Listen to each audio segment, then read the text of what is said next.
मुस्लिम समाजानं आता पैगंबर जयंतीच्या मिरवणुका पुढे ढकलल्या आहेत। गणेशोत्सवामुळे मुस्लिम समाजानं हा निर्णय घेतला।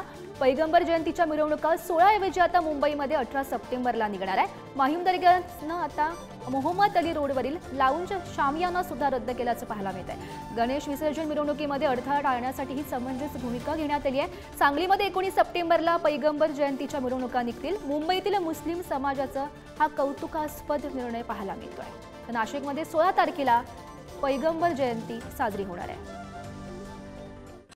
16 तारखेला ईद मिलाद सणानिमित्त जो जुलूस निघत असतो त्यानिमित्त आज माननीय पोलीस आयुक्त कार्यालयामध्ये बैठक झाली। या अनुषंगाने 16 तारखेलाच जुलूसचं आयोजन करण्यात येणार आहे। मुस्लिम समुदायातील सर्व व्यक्तींशी बैठकीमध्ये सहभाग होता। दरवर्षी जो जुलूस असतो तो संध्याकाळी उशिरा असतो, परंतु गणेश उत्सव चालू असलेला लक्षात घेता यावर्षी जुलूसच्या वेळेमध्ये बदल करण्यात आलेला आहे। दुपारी 2 वाजता त्याच्यापूर्वी जुलूस निघेल आणि संध्याकाळी 7 पर्यंत जुलूस पूर्णतः संपला जाईल।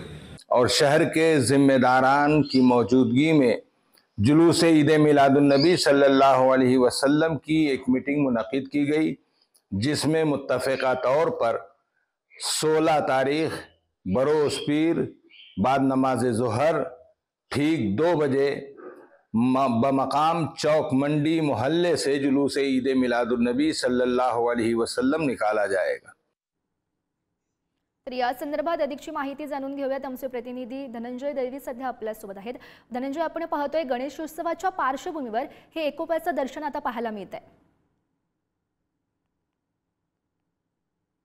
आपण गौरी जर पाहिलं तर ईद मिलादुन आहे आणि यामध्ये मोहम्मद पैगंबर जयंती निमित्त आणि त्याच दिवशी अनंत चतुर्थी असं दोन्ही एकत्र येत असल्यामुळे त्या दिवशी जी मिरवणूक आहे दोन्ही मिरवणुकींमध्ये अडथळा निर्माण होऊन तणावाचं वातावरण निर्माण होऊ नये म्हणून दोन्ही समाजांनी जी आहे ती पोलिसांबरोबर बैठक झाली आणि यामध्ये मुस्लिम समाजाने आपली जी मिरवणूक आहे ती पुढे ढकलण्याचा निर्णय घेतलेला आहे आणि ही मिरवणूक जी आहे ती 2 दिवसानंतर म्हणजेच आपण जर पाहिलं तर 18 तारखेला ही मिरवणूक जी आहे ती निघणार आहे। आपण जर पाहिलं तर जुलूस हा मोठ्या प्रमाणात या ठिकाणी निघताना पाहायला मिळतो आणि त्याची तारीख ही पुढे ढकलण्यात आली। सामाजिक सलोखा हा जपला जावा यासाठीच कुठेतरी हा निर्णय घेण्यात आलेला। आपण जर पाहिलं तर मुस्लिम धर्मगुरू असतील त्याचबरोबर जे इतर काही नेते मंडळी आहेत मुस्लिम समाजाचे त्या सगळ्यांनी मिळून एकत्रित बसून हा निर्णय जो आहे तो घेतलेला आहे। कायदा सुव्यवस्थेचा प्रश्न सुद्धा यामध्ये आहे आणि त्याचबरोबर महत्त्वाचं पाहिलं